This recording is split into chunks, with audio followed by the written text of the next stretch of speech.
नमस्कार, मी सतीश रुपवते. आपण पाहत आहात BBS न्यूज नेटवर्क नाशिक. आज पत्रकार दिन आहे.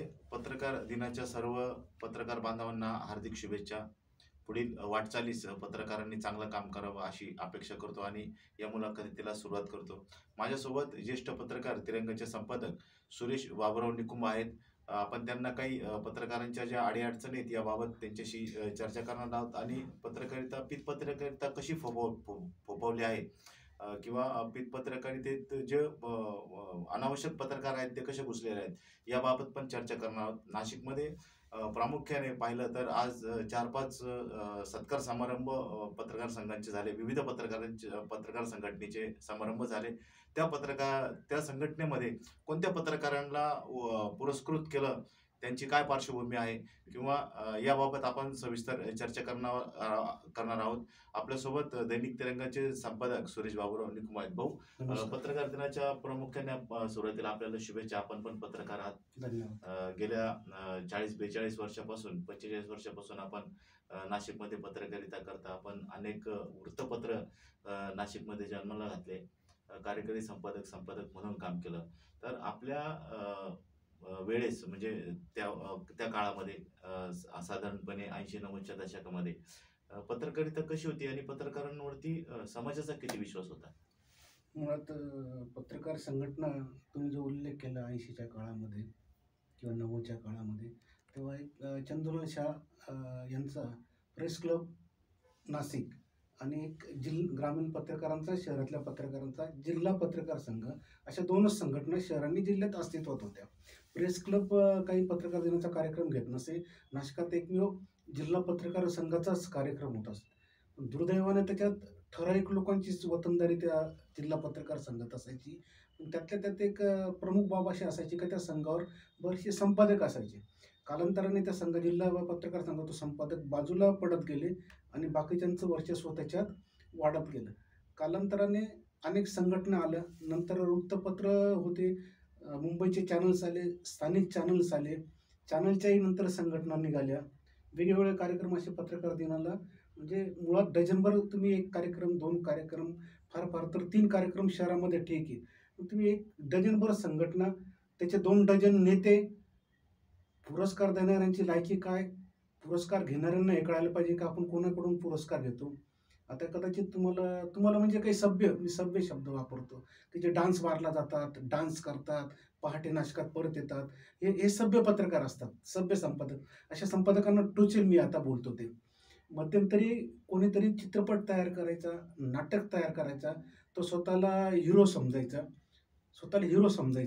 त्याचा पत्रकारितेशी काही संबंध नाही. तो फिल्म मेकर होता. भले ती फिल्म छोटी असेल, त्याचं ते नाटक ड्रामा छोटा असेल, तो तयार करायचा. त्याच्यात ॲक्टर लोक घ्यायचा, मुलींना आमिष दाखवायचा तो की तुम्हाला मी हिरोईन बनवतो आणि त्या आमिषाने तो वेगळेच प्रकार करायचा. आणि कालांतराने त्याच्यावर ते पोलिसांनी त्याला रंगेहात पकडला, पण पेपरमध्ये असे लोक सुद्धा पत्रकार दिनाला पुरस्कार वाटतात. मुळात ज्यांचा पत्रकारितेशी संबंध नाही त्यांनी पत्रकार दिनामध्ये सहभागी व्हायला नको, पत्रकारांना पुरस्कार वाटायला नको. आमच्या पत्रकारांनी देखील अशा नालायकांचे पुरस्कार घ्यायला नको. नाही, आपण ज्या 80-90च्या दशकात काम करत होते पत्रकार म्हणून, तर जनतेचा विश्वास पत्रकारांवरती किती होता किंवा शासकीय अधिकाऱ्यांचा पत्रकारांवरती विश्वास किती होता आणि पत्रकार कशा पद्धतीने काम करत असे आपला विश्वास संपादन करण्यासाठी किंवा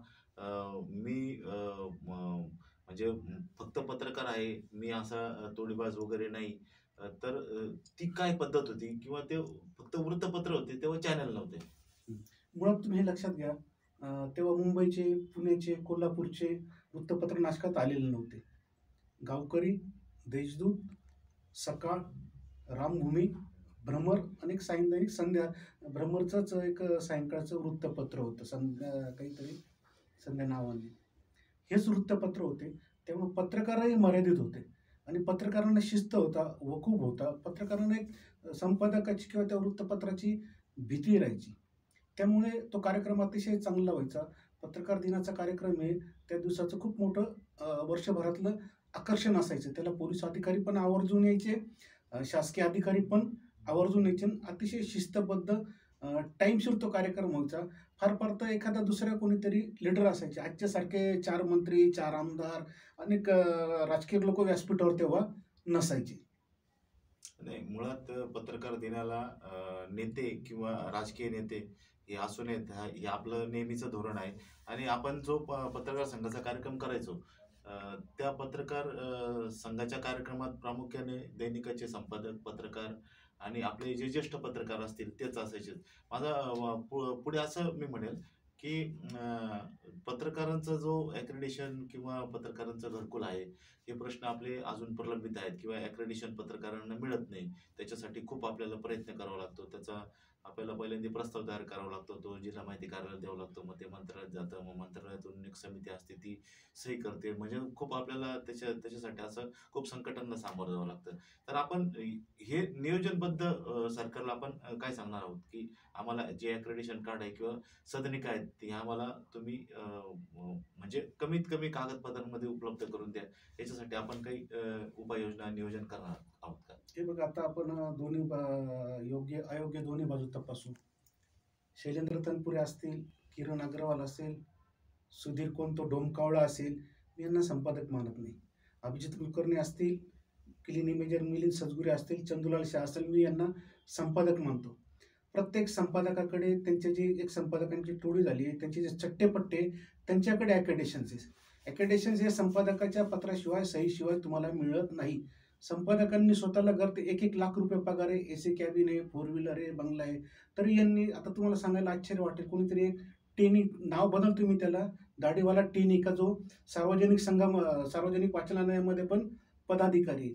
त्या डाकू, मी त्याला डाकूच म्हणतो, डाकू दाढी टेनीने त्याला ॲकेडेशन, त्याच्या पत्नीला ॲकेडेशन, शासकीय 2-2 फ्लॅट घेतले. ही जी संपादक किंवा संपादकांची टोळी आहे, यांनी सामान्य रस्त्यावरचा खरोखर जो फुल टाईम 24 तास पत्रकार आहे, त्या सामान्य पत्रकाराला सामान्यच राहू दिला, फटकाच राहू दिला. यांनी त्याला ॲकेडेशनच मिळू दिलं नाही. दुर्दैवाने म्हणजे खालच्या पातळीवरचे जे सामान्य फाटके पत्रकार आहे, हे पण संघटित होत नाही. त्यामुळे ॲकेडेशन मिळत नाही. ठराविक लोकांना मिळतं ना बरोबर. ठराविक ज्यांना गरज नाही त्यांना. तुम्हाला आश्चर्य वाटेल, नाशकात भाजीपाला विकणारे, LICचे एजंट, आईस्क्रीम दुकानदार, हॉटेलवाले, बारवाले, यांच्याकडे सुद्धा ॲकेडेशन आहे, का ज्यांचा पत्रकारितेशी कुठेच काही संबंध नाही. ते पण मग याच्यावरती आपण जे मूळ पत्रकार आहेत, जे प्रामाणिक पत्रकार आहेत, जे नियमित पत्रकारिता करतात, यांनी त्याच्यावरती आवाज उठवणं गरजेचं आहे. ज्या काही पत्रकार संघटना आहेत, यांनी पण आवाज उठवणं गरजेचं आहे. मग समजा एखादा संपादक असेल, त्याच्या पत्नीला, त्याच्या मुलाला किंवा त्याचा जो चपराशी असेल, त्याला पण ॲक्रेडिशन प्रोव्हाइड केलं जातं. मग जी जिल्हा माहिती कार्यालय, जी प्रणाली आहे शासकीय, ती प्रणाली याच्याकडे लक्ष देत नाही का? किंवा आपण त्यांना सांगत नाही का, हे असं चुकीचं काम चाललंय, हे काम तुम्ही थांबवायला पाहिजे. तर अशा पद्धतीने आपण त्यांच्याशी अप्रोच करायला पाहिजे. तिथं गेलो पाहिजे, संघटितरित्या तिथं आपली बाजू. आता वृत्तपत्राचा मालक ॲकेडेशनच्या नियमात कोणत्याही अँगलनी बसत नाही. नुसतं नाशकातच नाही, राज्यातही बहुतांशी वृत्तपत्रांच्या मालकांकडे देखील ॲकेडेशन आहे. नियमानुसार ते पूर्णपणे 100% चुकीचे, तरी दिले त्यांना. जिल्हा माहिती अधिकारी हे वृत्तपत्र मालकांचे आणि मालकांचे बगलबच्चे संपादक यांचे बटीक आहेत, ते त्यांच्या इशाऱ्यानेच चालतात. आता तुम्ही पण मीडिया सेंटरमध्ये होतो, आनंद होता. नाशकातली पहिली ऐतिहासिक घटना होती. 9 संपादक एकाच वेळेला आपण व्यासपीठावर बसवलेले होते. आपण स्पष्टपणे सांगितलं की आमचा पत्रकारांचा कार्यक्रम आहे, व्यासपीठावर आज संपादक आणि पत्रकारच बसतील. नेते असो, मंत्री असो, कोणी पॉलिटिकल असेल, ते खाली बसतील आणि तुम्ही कोणीच भाषण करणार नाही. भाषण म्हणण्यापेक्षा जे काही मार्गदर्शन किंवा गाईडलाईन द्यायची, ती फक्त आज आमचे संपादक किंवा पत्रकारच देतील. पण तोच प्रोटोकॉल पुढे पाळला गेला असता, तर आज बऱ्यापैकी 90% वार्ताहरांना तरी नाशकामध्ये ॲक्रेडिशन्स मिळाले असते. ठीक आहे, ॲक्रेडिशनचा मुद्दा फार गंभीर आहे. काही जे संपादकांचे बगलबच्चे आहेत किंवा त्यांचे चेलेचापाटे, त्यांना ॲक्रेडिशन दिलं जातं किंवा त्यांच्या परिवारातील सदस्यांना ॲक्रेडिशन दिलं जातं. ही होऊ नये अशी शासनाकडे आमची विनंती आहे. दुसरा विषय असा आहे की नाशिकमध्ये पत्रकारांचा सदनिकेचा प्रॉब्लेम आहे. तर त्या सदनिकेसाठी काय प्रयत्न करायला हवेत? इतर पत्रकार संघांनी, आपल्या पत्रकार संघांनी. शासनाने ऑलरेडी पत्रकार, शासनाचा काही दोष नाही. शासनाने खूप मोठी जागा पंचवटीत का कुठेतरी दिलेली आहे, भूखंड दिलेला आहे. या गोष्टीला झाली जवळजवळ 25 वर्ष, अजूनही ते प्रकरण कोर्टामध्ये. पण झालं काय, मी ते सांगितलं की संपादकांनी त्यांच्या सर्व सोयी करून घेतल्या. ती जागा तशीच तुमची संघटना मोठी की माझी संघटना मोठी याच्या वादामध्ये सामान्य पत्रकारांना त्या सदनिका नाही तर किमान 100 पत्रकारांना त्या जागेत सहज सदनिका आजही उपलब्ध होऊ शकतात. सरकारचं तुम्हाला एक छोटं उदाहरण देतो. मला संतोष जाधव म्हणून उस्मानाबादचे TV 9चे पत्रकार आहेत. त्यांनी ती नेटवर कुठेतरी जाहिरात बघितली की म्हाडाच्या घरांमध्ये पत्रकारांना किंवा जे त्या नियमात कास्टमध्ये म्हणा किंवा त्या नियमात बसतात त्यांच्याकरता नाशकात कोणालाच एकाही पत्रकाराला ही गोष्ट माहीत. त्यांनी मला फोन करून सांगितलं आणि ते पाठवलं मला. मी बघितलं. दीपक डोखेला मी सांगितलं, दीपक अशी शासनाची जाहिरात आली, नाशकात कोणालाच माहित नाही, तू आत्ताच्या आत्ता म्हाडाचं LCBच्या बाजू सिग्नल ऑफिसला जा, तिथं जा. त्याला 30 लाखाचा फ्लॅट अशोका मार्ग आज शरमपूर गंगापूर रोडपेक्षा अशोका मार्गाला जास्त वेटेज आलेलं आहे. तिथं 30-33 लाखाचा फ्लॅट त्याला त्या कोठ्यातून मिळाला. या गोष्टी सामान्य पत्रकाराला, दीपक काही पत्रकार नव्हता पण त्या कॅटेगरीत तो बसत होता.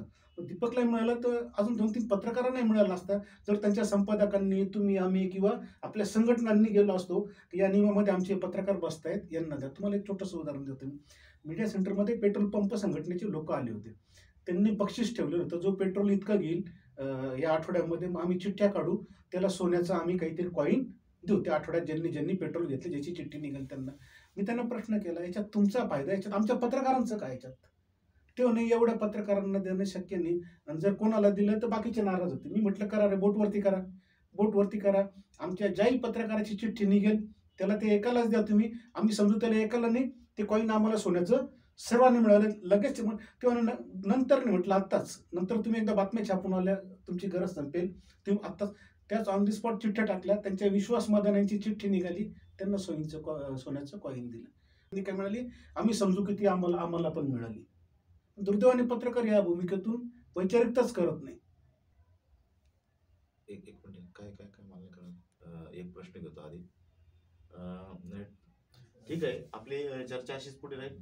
पण एक शोकांतिका आहे भाऊ, नाशिक ही आपण मेट्रो सिटी म्हणतो किंवा मेट्रो सिटीच्या तुलनेत नाशिकची बरोबर होते. नाशिकमध्ये पत्रकारांना बसण्याकरता जागा नाही, म्हणजे पत्रकार भवन नाही किंवा प्रेस घेण्यासाठी आपल्याला हॉटेलमध्ये जावं लागतं किंवा इतर कोणत्या ठिकाणी जावं लागतं. त्याला आपल्याला त्याचं भाडं परवडत नाही, द्यावं लागतं. अनेकदा जनतेच्या प्रेस येतात, त्या कधी चांगल्या असतात, वाईट असतात. आपण त्यांना, जे चांगले असतील त्यांना न्याय देतो, जे वाईट असतील त्यांना पण आपण न्याय देण्याचा प्रयत्न करतो. मात्र प्रेस घेण्यासाठी आपल्याला जागा उपलब्ध नाही आहे, आपल्याला पत्रकारांचं कार्यालय नाही आहे. ही मुख्य शोकांतिका आहे. यासाठी आपण सर्वांनी प्रयत्न करायला हवे. नेमके कशा पद्धतीने प्रयत्न करायला हवेत याबद्दल आपल्याला काही अवगत आहे का? हे बघा, यासाठी पत्रकारांनी आत्मचिंतन केलं पाहिजे. कोणीतरी टकल्या येवले का जेवले नावाची व्यक्ती, त्याच्यानंतर कोणीतरी बोकडदाढी चांदे आहे का ज्यांचा पत्रकारितेशी कुठेच काही संबंध नाही, यांनी ठराविक पत्रकारांची टोळी केलेली आहे. ते त्या पत्रकार परिषद निमंत्रण त्या ठराविक टोळीलाच देतात. तिथं तर 6-7 पत्रकार गेले तर बोकडदाढी चांद्या आणि येवल्या टकल्या 20 जणांच्या चांदीच्या अंगठ्या, सोन्याच्या अंगठ्या, काय जे पैशांचे पाकिट असतील, काय ज्या वस्तू असतील ते 20 ते 25 जणांच्या घेतात आणि वाटतात. फक्त 7 ते 8 जणांना वाटतात आणि काही ठराविक पत्रकारांना कॅबिनमध्ये नेऊन देतात. 4-4, 5-5 कॉलम रंगीत बातमीची छापून येते की जाहिरातीनुसार त्या बातमीचा रेट किमान 30, 40, 50 हजार असतो. तो 5,000च्या सोन्याच्या अंगठीमध्ये 40,000ची कलर बातमी, ती कॉमन आवृत्तीला पाहिजे त्या पानावर हे लोक छापून आणतात. बाकीच्या पत्रकारांना हे किंमत देत नाही. तुम्ही ऑब्झर्व करा, ठराविक चेहरेच त्या पत्रकार परिषदेला दिसतील. मुळात त्यांचा पत्रकार परिषद घ्यायचा काही संबंधच नाही. आमच्या पत्रकारांनी तरी अशा व्यक्तींच्या पत्रकारांच्या परिषदेला का जावं? मी तो म्हणतो, मला जर कुठं तुम्हाला फोटो मिळाला ना, जेवल्या टाकले आणि त्या बोकडदाढी चांद्याला, ते फोटो द्यात, सर्व त्या पत्रकारांचे उलटे फोटो मी छापतो पहिल्या पानावरती रंगात. काही गेलेच कसं काय त्यांच्याकडे प्रेसला? नाही, पण याच्यात महत्वाचा मुद्दा असा आहे की आपल्याकडे म्हणजे जे गावातले रुटीन पत्रकार आहेत किंवा जे नीती नियमाने काम करतात, अशा पत्रकारांसाठी पत्रकार भवनच नाहीये, म्हणून असे प्रॉब्लेम निर्माण होत आहेत. जे आपण जे नावं घेतलेत असे लोक प्रेस घेतात आणि बातम्या मोठमोठ्याला छापून आणतात.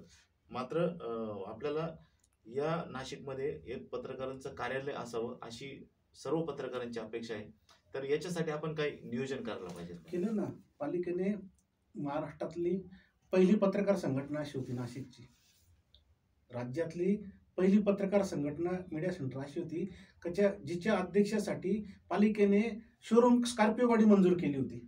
ऑथराईज महासभेमध्ये ठरावानुसार तोंडी कमिटमेंट नव्हती, ऑथराईज स्कॉर्पिओ दिली होती. सर्व मीडिया सेंटर चकचकीत करायचं दिलं होतं. वरती एक हॉल बांधून तिथं जर बाहेरगावचा कोणी पत्रकार आला तर त्यांनी हॉटेलमध्ये न झोपता किंवा नातेवाईकडे न जाता तिथं झोपायचं. त्याच्या जेवणाचा खर्च सुद्धा मीडिया सेंटरच करेल इतकी व्यवस्था ऑथराईज पालिकेच्या महासभेमध्ये मंजूर झालेली होती. पालिकेने जागा दिलेली होती, आपल्याला नाही सांभाळता आली, ती दोष आपल्याकडे जातो. ठीक आहे. आता आपण जे सोशल मीडियाचे पत्रकार आहेत ज्यांनी नाशकात मोठ्या प्रमाणात धिंगाणा घातलाय किंवा इतर अधिकाऱ्यांकडे जाऊन ते त्यांच्या बाईट्स घेतात किंवा अधिकाऱ्यांना विनाकारण काहीतरी वेगळा प्रश्न विचारून आपण अधिकाऱ्यांच्या नजरेत कसं मोठं अशा प्रवृत्तीची पत्रकारिता आता नाशिकमध्ये जन्म घेतलाय गेल्या 2-1 वर्षापासून. तर यासाठी आपण काही उपाययोजना करायला पाहिजे का? किंवा हे जे पत्रकार आहेत यांचा पायबंद कसा करावा किंवा यांच्यावरती काही निर्बंध कसे लादावेत, काही यासाठी आयडियाज आहेत का? हो, बघा आता तुम्ही जो प्रश्न विचारला तो बरोबर आहे, पण त्याची दुसरी बाजूही तुम्ही तपासा. जे लोक सिव्हिल हॉस्पिटलमध्ये खंडणी घेताना पकडले गेलेले, जे PWDमध्ये 50-50 लाखाची अभियंत्यांकडे मागणी करता, मी सरळ सरळ नावच घेतो त्याचं, अभियंत्याचं नाव त्याचं ठीक आहे, आठवल्यावर सांगतो मी परत. त्याचं माहितीच्या अधिकारात जायचं, काहीतरी अर्ज टाकायचं, पार पीवरूनच नाव आहे बघा त्याचं, त्या पारदे नाही, पीवरूनच पेस्ट कंट्रोलच्या ठेकेदाराचं जे नाव होतं ना, नव्हतेच जातात हे लोक सरळ सरळ तिथं 50-50 हजाराची मागणी करतात आणि जे काही पैसे मिळतील ते घेऊन टाकतात. जे लोक पैसे घेताना पकडले गेलेले आहेत ते सिपींच्या समोर बसतात, सिपींच्या गालाला रंग चोपडतात, सिपींबरोबर फोटो काढतात, दुसऱ्या दिवशी पोलीस स्टेशनला PIला आणि PIच्या कलेक्टर दाखवतात, हे बघा आमचे डायरेक्ट सिपींबरोबर कसे कसे कॉन्टॅक्ट आहेत.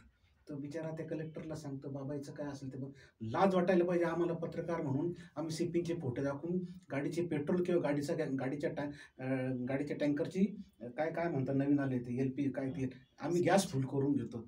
सिपींनी अशा लोकांना का जवळ करावं? नाही, ठीक आहे, सिपींनी अशा प्रवृत्तीच्या लोकांना जवळ पण नाही केलं पाहिजे. पण आपण या संदर्भात मी हे जे बोललो मी केव्हाही समोरच अगदी त्या लोकांनी सीपीच्या समोर बसावं, मी पण सीपीच्या समोर बसतो. दूध का दूध, पाणी का पाणी, याच्यात एक शब्द सुद्धा मी मागे हटणार नाही. मी जे वाक्य वापरले त्या वाक्यांवर ठाम आहे. सीपींनी यांचे ते काय DCR का VCR काय म्हणतात मोबाईल, मला त्याच्यातलं नॉलेज नाही, ते ग्रुप तपासावं. यांचे भयंकर चेहरे समोर येतील आणि एक दिवस ती वेळ येणारच आहे. अशा चोर पत्रकारांमुळे, मी चांगल्या पत्रकारांबद्दल बोलत नाही, केवळ पैसे गोळा करण्यासाठी, फुकटचं पेट्रोल टँक करण्यासाठी, गॅस भरण्यासाठी, रात्रीची सोय मी पण पितो. येस, आय लाईक ड्रिंक, मी पण दारू पितो माझ्या पैशाने. मी पूर्णतः लायक नाही. पण जे लोक रात्रीची सोय करण्याकरता पत्रकारितेत घुसलेले, पैसे गोळा करण्याकरता पत्रकारितेत घुसलेले, असे लोक सीपीशी जवळीक का वाढवतात आणि सीपी सुद्धा त्यांची जवळीक का करून घेतात? कधी आपण ही गोष्ट समोरासमोर करायला तयार होतो? नाही, नुसते पोलीस आयुक्तच नाही तर विभागीय अधिकारी, नाशिक महापालिका आयुक्त, कलेक्टर या लोकांसोबत पण ते सलगे करतात, त्यांच्यासोबत पण फोटो काढतात. माझा मूळ मुद्दा आहे की जे रुटीनचे पत्रकार आहेत त्या पत्रकारांना सोडून यांना जवळ घेण्याचे कारण काय असतील? एकच सेकंद, पालवे, त्या अभियंत्याचं नाव मी विसरलो, तो अभियंता, कार्यकारी अभियंता पालवे, त्याच्यानंतर सिव्हिल सर्जन कोण चारुदत्त शिंदे, या लोकांकडे जाऊन निर्लज्जपणे पैसे मागतात. आमची संघटना आहेत, टोळी करून जातात, आमचा कार्यक्रम आहे, आमचं अधिवेशन आहे. कशी तुमची पत्रकारांची किंमत राहील? तुमचं अधिवेशन आहे, जरूर घ्या ना अधिवेशन, त्याच्याकरता तुम्हाला 50-50 लाख रुपयाची गरज काय? बरं, ते अधिवेशन किंवा तुमचा तो एक दिवसाचा फंक्शन. आता बघा, आज जे पत्रकार संघटनांनी ज्यांनी कार्यक्रम घेतले, हे डायरेक्ट आता दिवाळीतच तुम्हाला पैसे गोळा करताना दिसतील. मध्यंतरी एका पत्रकाराला रायगड कोकणामध्ये गाडी खाली चिरडून मारण्यात आलं. परवाच एका पत्रकाराची हत्या झालेली. मागच्या वर्षी सतीश रुपवत त्यांनी, म्हणजे तुम्हीच IMA हॉलमध्ये पत्रकार दिनाचा कार्यक्रम घेतला होता. तिथं सर्वात पहिले आपण शहर, जिल्हा, राज्यात ज्या ज्या निधन झालं, मग ते कोविडमध्ये असेल किंवा इतर त्यांना सर्वात पहिले आपण अभिवंदन केलं, नंतर कार्यक्रम चालू केला. मी आज ऑब्झर्व करत होतो, राज्यातल्या किंवा नाशकातल्या एकाही पत्रकार संघटनेच्या कार्यक्रमामध्ये गेल्या 2 दिवसात झालेल्या पत्रकारांच्या हत्या किंवा ज्या वर्षभराचं पत्रकार निधन झालं, एकाचंही स्मरण केलं गेलं नाही. मग तुम्ही पत्रकार संघटना दिन कशा करता? फक्त मंत्री आणायचा, तुमची काहीतरी सोय करून घ्यायची, एवढ्या करता पत्रकार दिन असतो का? तुम्हाला पत्रकारांची प्रतिमा नसेल उंचावता येत तर किमान मलिन करू नका. उरली गोष्ट तुम्ही म्हटलं की पालिका बांधकाम विभागात पण अधिकाऱ्यांशी जवळ व्हायच ना. मी तर असं म्हणतो, पोलिसांपेक्षा अधिक जास्त भ्रष्ट कारभार जर कुठं चालत असेल तर नाशिक महापालिकेच्या ह्याच्यात चालतं. आमदार 3-3 आमदार राहुल ढिकले 3-3 वेळा मुख्यमंत्र्यांना प्रत्यक्ष भेटून निवेदन देतात, तरी काहीच त्या पालिकेवर कारवाई केली जात नाही. त्या आमदाराला घडी-घडी सांगावं लागतं ढिकलेला, मी विधानसभेत आवाज उठवणार आहे, मी विधानसभेत आवाज उठवणार आहे. काही त्यांचे आवाज आले आणि त्याच्या निवेदनाला पालिका अधिकारी जुमानायला तयार नाही. उद्यान विभागातले अधिकारी सरळ सरळ म्हणता, मी दादा भुसेंना 2.5 कोटीचं टेंडर भरून आलेलो आहे, माझं काय उपटायचं उपटून घ्या. अशा अधिकारी नाशकात बसत असतील तर मग अशा अधिकारी बरोबर असे चोर पत्रकार, साधी गोष्ट आहे, चोर का भाई चोर. म्हणजे अधिकाऱ्यांसह पत्रकारितेत पण चोरांचा समावेश झाला. मी चोर का भाई चोरच म्हटलं ना मी. देवेंद्र फडणवीस जे महाराष्ट्राचे मुख्यमंत्री यांनी पण एक पत्र पारित केलंय आणि त्या पत्रात असं लिहिलंय की जर आपल्याला मंत्रालयात काम असेल त्याच मजल्यावरती आपण त्याच विभागात जायचं, अन्यथा इतरत्र फिरायचं नाही. याचं हे पण कारण असू शकतं की मुख्यमंत्र्यांनी हा आदेश पारित केलाय. बाकीच्या ज्या पत्रकारांच्या समस्या आहेत, म्हणजे पत्रकारांचा आरोग्याचा प्रश्न असेल किंवा त्यांच्या मुलांच्या शिक्षणाचा प्रश्न असेल, या प्रश्नांसाठी आपण पत्रकार, जे गरीब पत्रकार आहेत, जे प्रामाणिक आणि कामासू किंवा डेली पत्रकार आहेत, या पत्रकारांच्या आरोग्याचा प्रश्न, त्याच्या कुटुंबाच्या शालेय शिक्षणाचा प्रश्न, या प्रश्नांसाठी आपल्याकडे काय उपाययोजना पत्रकार संघाने करायला पाहिजे किंवा पत्रकारांनी काय करायला पाहिजे त्यासाठी? हे बघा, मुळात लक्षात घ्या, देशदूत, गावकरी, लोकमत, दिव्य मराठी, सकाळ, तिथले जे सामान्य पत्रकार आहे फील्डवर काम करून, ते अनेक वेळा त्यांच्या मुलाचे ॲडमिशन असेल, हॉस्पिटलचं काही काम असेल, ते माझ्याकडे येतात. मी तर असं म्हणेल, शैलेंद्र तर तनपुरे, आता किरण अग्रवाल तर नाशकातून आउट करून टाकलेलं आहे, सुधीर डोमकावळे हाकलून दिलेलं आहे. या लोकांनी किमान नका तुम्ही संपूर्ण शहराच्या पत्रकारांना करू, तुमच्या वृत्तपत्रकाराला जेवढे काम करतात तेवढ्यांकरता तर तुम्ही झटा. नाही झटत हे त्यांना वार्ताहरांना उत्तर देतात, मी नंतर बिझी करतो, अग्रलेख लिहितोय, नंतर मी त्यांच्याशी तिथलं कोण प्रमुख आहे बोलतो, ते माझ्याकडे येतात, मी त्यांची माझी जबाबदारी, मला जेवढं शक्य होईल तेवढी मदत मी करून देतो. पण एक सुरेश निकुंबने, त्याच्यात सतीश निकुंब आले, पगारे आले पाहिजे, आनंद असे डझनभर सुरेश निकुंब पाहिजे, डझनभर सतीश रुपये पाहिजे, संघटितरित्या ते काम झालं पाहिजे, टीमवर्क झालं पाहिजे. ते दुर्दैवाने पत्रकार एकत्र येत नाही. पत्रकार एकत्र आले पाहिजे. पत्रकार जर एकत्र आले नाही तर हे आपण जे सगळे प्रश्न उपस्थित केले आहेत हे कधीच सुटणार नाही. आज पत्रकार दिन आहे, सर्व पत्रकारांना शुभेच्छा दिल्या आहेत. मात्र पत्रकारांनी आपली भूमिका स्पष्टपणे बजावली पाहिजे, जेणेकरून त्यांचा कौटुंबिक प्रश्न, त्यांचा आरोग्याचा प्रश्न, त्यांचा सदनिकाचा प्रश्न, त्यांच्या ॲक्रेडिटेशनचा प्रश्न, यूट्यूबवाल्यांची दादागिरी, अधिकाऱ्यांची दादागिरी, ही सगळी आवाक्यात किंवा त्याला प्रतिबंध केला पाहिजे, एवढंच यावेळेस सांगेल आणि इथेच थांबेल. पुन्हा आपण भेटू पुढच्या भागात. तोपर्यंत रजा घेतो. नमस्कार.